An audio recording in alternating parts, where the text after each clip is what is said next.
All right, welcome back, y'all. This is going to be lecture six. This is chapter five, the political economy of Latin America. It's one of my very favorite subjects. Love political economy. Did a lot of this in graduate school for my dissertation. So we'll skip right over the introduction. We've talked before about sort of the history of the colonial economy, how it was sort of extractive and mercantilistic in perspective. So we'll skip basically to section three, liberalism and the development of export commodities. So, um, sort of the very, I guess, arguably the very beginning of industrialization, or probably even sooner than that, really, there was a move towards Adam Smith's comparative advantage, right? Unfortunately, industrialized nations sort of were far ahead, right? And so this is before Latin America was ever industrialized. Um, and so, uh, in the idea that we'll never really catch up, we need to focus on comparative advantage, according to Adam Smith's. And what was the name of that book? The Wealth of Nations. Adam Smith's Wealth of Nations. Um, that you had to focus on your own comparative advantage, which means that in South America, they had a quote unquote advantage in land and in agriculture, right?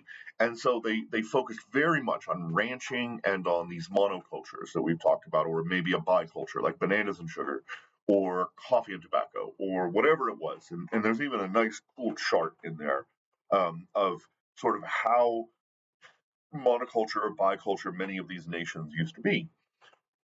Um, But unfortunately, the industrialized nations were far ahead. And Latin America learned that you've got to have a diversified economy, right? In addition to comparative advantage. Comparative advantage is a great thing to focus on, right? And that's what the US does. That's what India does. That's what many countries do, right? They focus on what they're good at, but they also have to diversify. And Latin America did not diversify. Everything was basically, 80% more, 80% or more a single or two products, right? Beef or corn or whatever it was. And so, whenever you have these sort of commodities markets, anytime there's a crash in the commodities price, there's a crash in the entire economy, right? Which is a huge problem. Um, so, basically, we'll talk later, but this also brought some shady pressure by higher ups in the U.S. who were trying to protect their own economic interests, right? So we'll talk a bit about that in a minute, but just know that sort of be- before Latin America ever industrialized, they were very focused on comparative advantage on a single or two crops. Okay, section four is about ISI, import substitution and statism.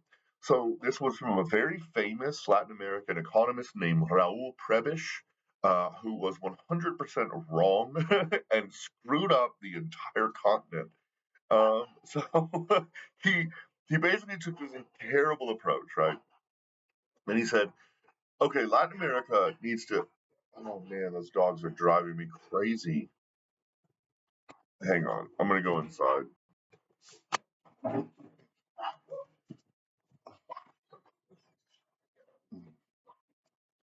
Man, that's annoying.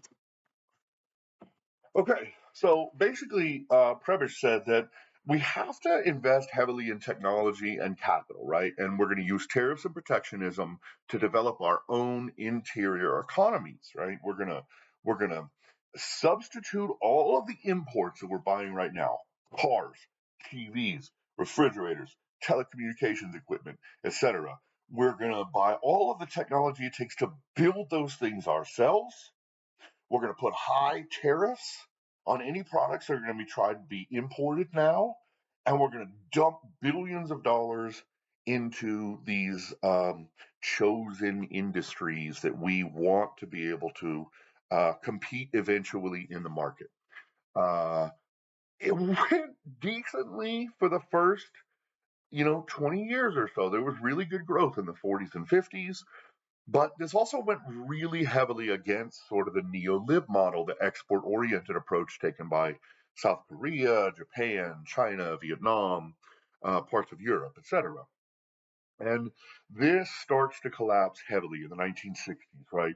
You have low quality products, right? Because we've been protecting them forever. They're not having to compete in the actual world market. You get shoddy quality.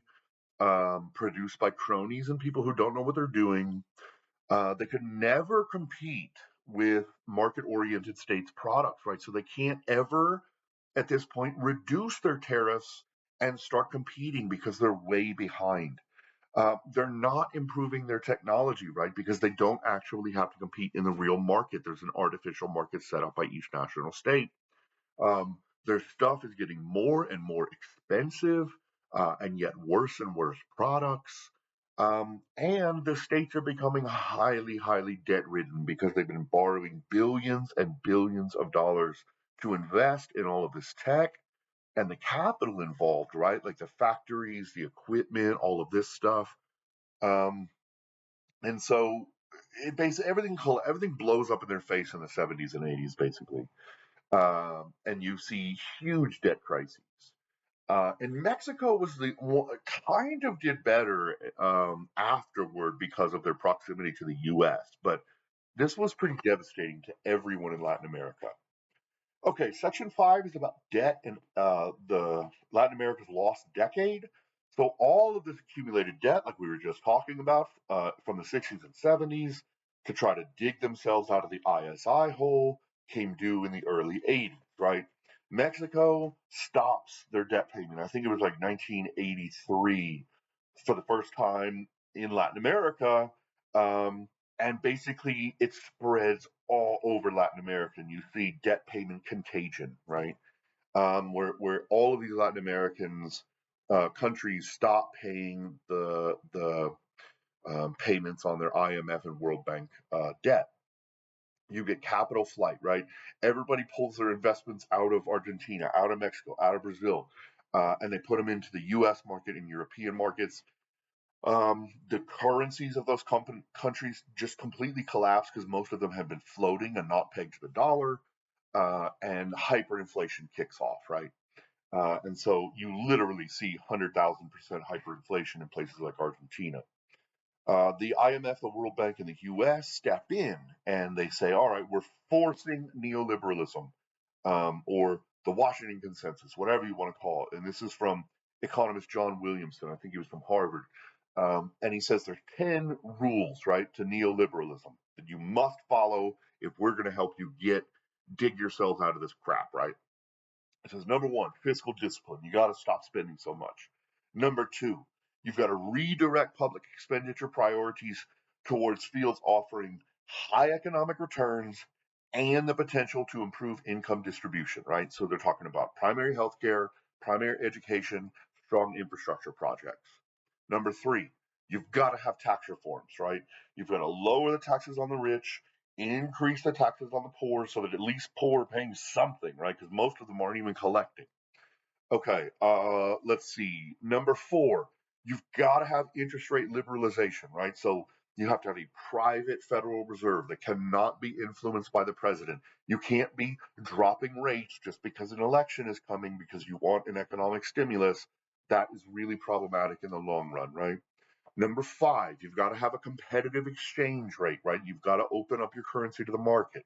Number six, you have to have trade liberalization. You have to drop all of these tariffs. You have to sign competitive trade agreements, etc. Number seven, you've got to have liberalization of inflows of foreign direct investment, right? So you have to make promises and contract guarantees that they are not going to be nationalized companies, they're not going to steal from them, etc. Number eight, you have to privatize, right? You have to sell off all of the state run assets, oil companies, telecommunications companies, public utilities like water and electricity, all of that kind of stuff. Sell it off. Number nine, deregulation, right?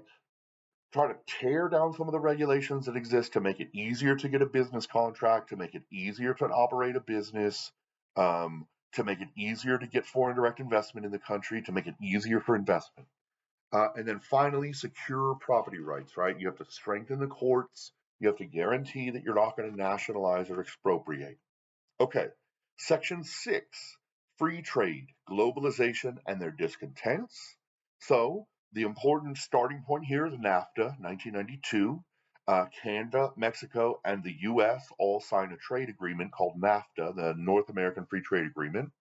Um, this brings, this brings them real problems, not only to the United States, but also to Mexico. United States manufacturers and factories basically flood out of the United States, right? So that's why you get part of the reason why you get this complete crippling of Detroit. Um, I mean, who else? You got Flint, Michigan, Detroit, Michigan, Waukee, Wisconsin. Some of these really like factory based. Some cities in Ohio like Cleveland, factory based manufacturing that were on the sort of the Great Lakes regions. Instead, they moved right across the border to what are called maquiladoras, which is sort of a border factory, right? So they would almost always exist in one of the border states of Mexico. Um, and many of them operated like literally across the river, uh, because of many reasons, right? You've got cheaper labor, you've got far fewer regulations, environmental regulations, labor regulations, shipping regulations, etc. However, on the other side, Mexican farmers get destroyed basically because America is constantly pumping money into their agricultural products through subsidies. And so farmers are able to produce agriculture at far less cost, or far greater profit, right? And sort of dump their cheap agricultural products on the market, whereas Mexican farmers weren't getting those subsidies. So both sides paid, right? Just different sort of sectors of the economy.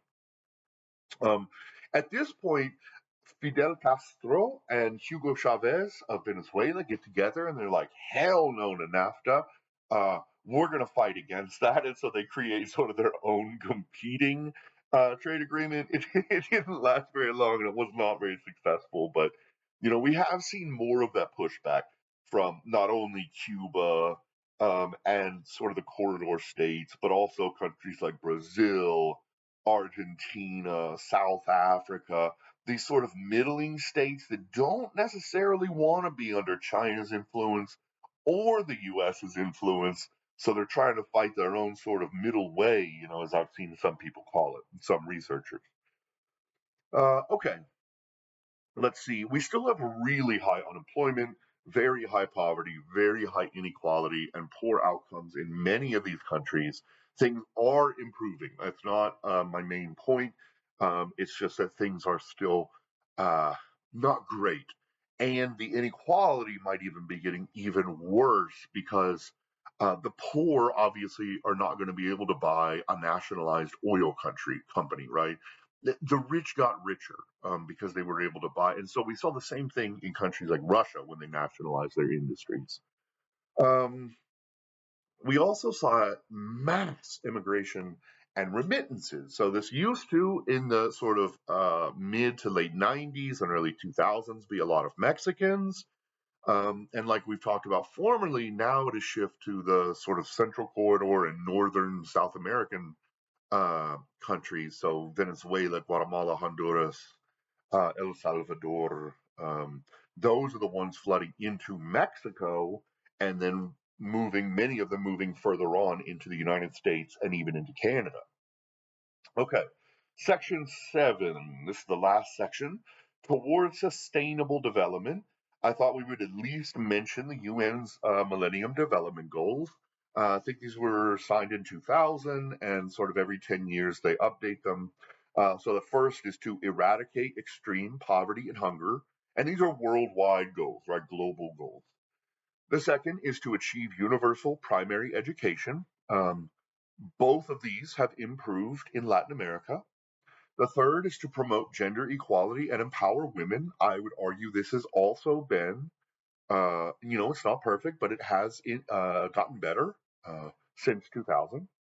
The fourth is to reduce child mortality. Again, this has improved. The fifth is to improve maternal health. This one's a little sketchier. There are sort of missed signals from different countries. Combat HIV, malaria, and other diseases. This has generally gotten better, except again in the Central Corridor countries and then in failing states like Haiti. Ensure environmental sustainability. This has been problematic, especially in the Amazon rainforest. And so, under Bolsonaro, Jair Bolsonaro, who was Brazil's former president, it was sort of, cut baby cut, like the Trump drill baby drill thing, But since Lula has taken over, they've put a lot more restrictions on logging and land clearing in the Amazon. So this one, I don't know. I don't know. I would need to do more research to really say one way or another. And then the final one is develop global partnerships for development. And I think, that's improving. Okay, section 7 is poverty and inequality. I guess this would make, section 7A, poverty and inequality. Again, I would just reiterate that we have the highest inequality by region on Earth. You have a really highly vulnerable population. Yes, they may be above extreme poverty of $2 a day, but you make $2.25 a day. Is that all that much better? Uh, you have extraordinary wealth in some of these places, like the guy who owns the Mexican oil company. No, the Mexican telecommunications company. What's his name? Slim, Slim something, dude. Carlos Slim. Man, screw that guy. He has billions of dollars, and you know, I feel bad for the citizens of Mexico who should have probably gotten some sort of something out of the deal, right? But Carlos Slim bought the entire telecommunications system. Let's see. And you also still have a lot of sort of violence against women as a social issue, especially where there's poor governance and especially where there's gang activity. Section 7B is the informal sector. It's pretty remarkable, but this is anywhere from 40 to 50% of the entire economy, right? Which is pretty wild. And it causes problems because it's untaxable. And that may sound fun, but it means you don't get any money for development for your country. You don't get money for schools. You don't get money for roads. You don't get money for utilities, whatever it is. It also means you don't really have any protection for workers, right? So workers can be abused, not paid, put in very dangerous situations, exploited, put into prostitution, etc. And then you get a lot of high exploitation and abuse of women. Okay, that's where we're going to leave it on that really dark note. Sorry about that. I'll see you for the next one. Have a great day.